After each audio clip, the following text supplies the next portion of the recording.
بسم اللہ الرحمن الرحیم۔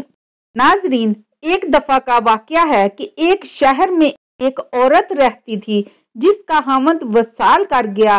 اس کے خاوند کے ورثہ میں صرف 3 درہم تھے۔ اس بیوہ کو کافی مشکلات کا سامنا کرنا پڑ رہا تھا۔ اس نے وہ 3 درہم پکڑے، بازار میں جا کر ایک اون دیکھا۔ وہ اون اسے بہت پسند آیا تو وہ اس کو خرید کر گھر لے آئی۔ چند دن گزرنے کے بعد اس نے اس اون کو بیچ دیا جس کے اس کو 5 درہم ملے۔ 2 درہم سے ضروریات زندگی کے لیے چیزیں لے آئی اور 3 درہم کا پھر ایک اور اون خرید کر لے آئی۔ اس طرح سے وہ اپنی اور بچوں کی زندگی گزارنے لگی۔ ایک دن ایسا ہوا کہ وہ بازار سے کچھ اون خرید کر گھر لائی۔ اون کو رکھ کر بچوں کو کھانا دینے میں مصروف ہو گئی کہ ایک پرندہ اڑتا ہوا آیا اور اس کے اون کو اٹھا کر اڑ گیا۔ وہ اون اس عورت کے رزق کا ذریعہ بنا ہوا تھا۔ وہ بہت زیادہ پریشان ہو گئی اور کہنے لگی کہ اللہ نے میرا رزق کا یہ ذریعہ بھی ختم کر دیا ہے۔ اب میں کیا کروں گی اور کیسے اپنے بچوں کا پیٹ پالوں گی؟ وہ سیدھی حضرت داؤد طائی رحمت اللہ علیہ کے پاس تشریف لے گئی۔ ان کو اپنا سارا قصہ سنایا۔ حضرت داؤد طائی رحمت اللہ علیہ اس عورت کی کہانی سن کر ابھی حیران ہو رہے تھے کہ دروازے پر کسی نے دستک دی۔ دروازے کو کھولنے پر 10 آدمی کھڑے تھے۔ آپ نے ان آدمیوں سے پوچھا کیا بات ہے؟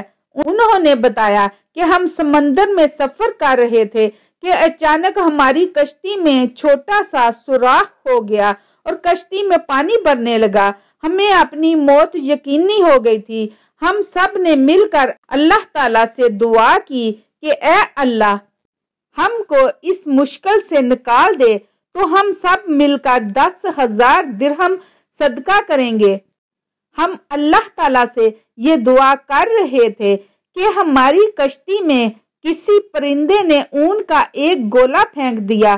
ہم نے اس اون کے گولے کی مدد سے کشتی کے چھوٹے سے سوراخ کو بھر دیا اور اس کے اوپر صندوق رکھ دیا۔ اللہ اللہ کر کے ہم کنارے پر پہنچ ہی گئے۔ اس طرح ہم اس مشکل سے نکل کر آپ کے پاس یہاں آ گئے ہیں۔ یہاں پہنچتے ہی ہم نے کسی بزرگ کی تلاش شروع کر دی تاکہ ان کے ذریعے سے ہم اپنا صدقہ کسی مستحق کو پہنچا سکیں۔ ہم کو یہاں کسی کے بارے میں علم نہ تھا کہ ہم نے کسی سے ایک بزرگ آدمی کا نام دریافت کیا تو انہوں نے آپ کا نام ہمیں بتا دیا، اس لیے ہم سب آپ کے پاس آ گئے ہیں۔ یہ لیں 10,000 درہم اور جس کو آپ ان کا مستحق سمجھیں اسے یہ رقم عطا کر دیں۔ حضرت داؤد طائی رحمت اللہ علیہ ان لوگوں کی باتیں سن کر بہت حیران ہوئے اور ساتھ ہی ساتھ بہت خوش بھی ہوئے۔ حضرت داؤد طائی رحمت اللہ علیہ نے 10,000 درہم پکڑے اور پاس ہی بیٹھی اس عورت کو دے دیے اور اس سے کہنے لگے کہ دیکھو اب بتاؤ کہ ہمارا رب رحم دل ہے یا ظالم ہے؟ بیوہ خاتون آپ کے چہرے کی طرف دیکھتی رہی اور رو رو کر اپنے رب کا شکر ادا کرنے لگی۔ حضرت داؤد طائی رحمت اللہ علیہ اپنے وقت کے ولی اللہ اور خدا ترس انسان گزرے ہیں۔ آپ کو آپ کی رحم دلی کی وجہ سے لوگ یاد کرتے ہیں۔ 20 سال تک آپ امام اعظم رحمت اللہ علیہ کی خدمت میں علم سے فیض یاب ہوتے رہے۔ آپ امام صاحب کے سب شاگردوں میں سے بڑا درجہ حاصل کرنے والے آدمی تھے۔ جب حضرت امام محمد رحمت اللہ علیہ اور حضرت امام یوسف رحمت اللہ علیہ کا کسی مسئلہ کو لے کر اختلاف پیدا ہو جاتا تھا تو آپ سے اس مسئلہ کا حل دریافت کر لیا جاتا تھا۔ آپ کا شجرہ نسب حاتم طائی سے جا کر ملتا ہے۔